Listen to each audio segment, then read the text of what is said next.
ദൈവനാമത്തിന് മഹത്വമുണ്ടാകട്ടെ. പുതിയൊരു പ്രഭാതം കൂടെ ദൈവം നമുക്ക് ദാനമായി നൽകിയല്ലോ.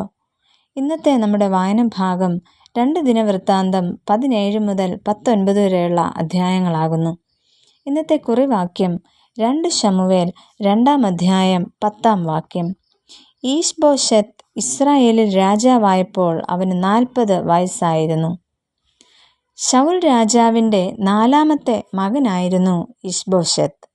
മ്ലേച്ഛതയുടെ പുരുഷൻ എന്നതാണ് ഈശ്ബോശെത്ത് എന്ന പേരിൻ്റെ അർത്ഥം. എന്നാൽ 1 ദിനവൃത്താന്തം 8-ാം അധ്യായം 33-ാം വാക്യത്തിലും 9-ാം അധ്യായം 39-ാം വാക്യത്തിലും ഈശ്ബോശെത്ത് എന്ന പേര് എശ്ബാൽ എന്ന് കാണുന്നു. ബാലിൻ്റെ മനുഷ്യൻ എന്നാണ് ഈ പേരിൻ്റെ അർത്ഥം. ബാൽ എന്നത് കനാന്യ ദേവൻ്റെ പേരായിരുന്നു.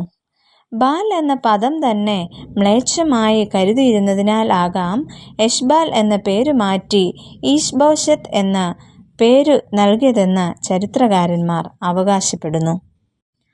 ശൗൽ രാജാവിൻ്റെ മരണശേഷം സേനാനായകനായ അബ്നേർ ഈശ്ബോശെത്തിനെ എല്ലാ ഇസ്രായേല്യർക്കും രാജാവാക്കി. അന്ന് അവന് 40 വയസ്സായിരുന്നു. ഈശ്ബോശെത്ത് 2 സംവത്സരം രാജാവായി വാണു. അതേസമയം ദാവീദ് യഹൂദാ ഗോത്രത്തിൻ്റെ പിൻബലത്തിൽ ഹെബ്രോനിൽ രാജാവായി.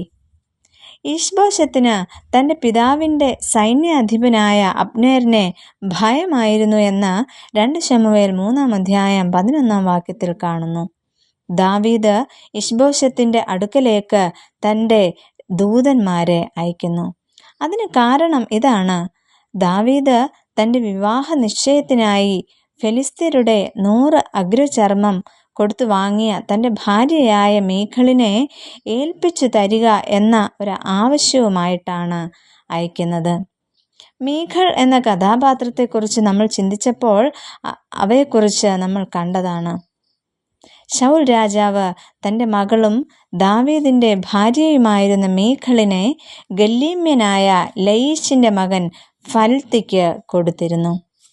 എന്നാൽ ഈശ്ബോശെത്ത് അവളെ ലയീശിൻ്റെ മകനായി അവളുടെ ഭർത്താവായ ഫൽത്തിയേലിൻ്റെ അടുക്കൽ നിന്ന് വരുത്തുന്നുണ്ട്. അങ്ങനെ അവളെ ദാവീദിന് നൽകുന്നു. സന്ദർഭം മനസ്സിലാക്കുവാനും സഹായിക്കുവാനുമുള്ള ഒരു മനസ്സ് ഈശ്ബോശെത്തിന് ഉണ്ടായിരുന്നു. ആ മാതൃക നമുക്കും പിന്തുടരാം.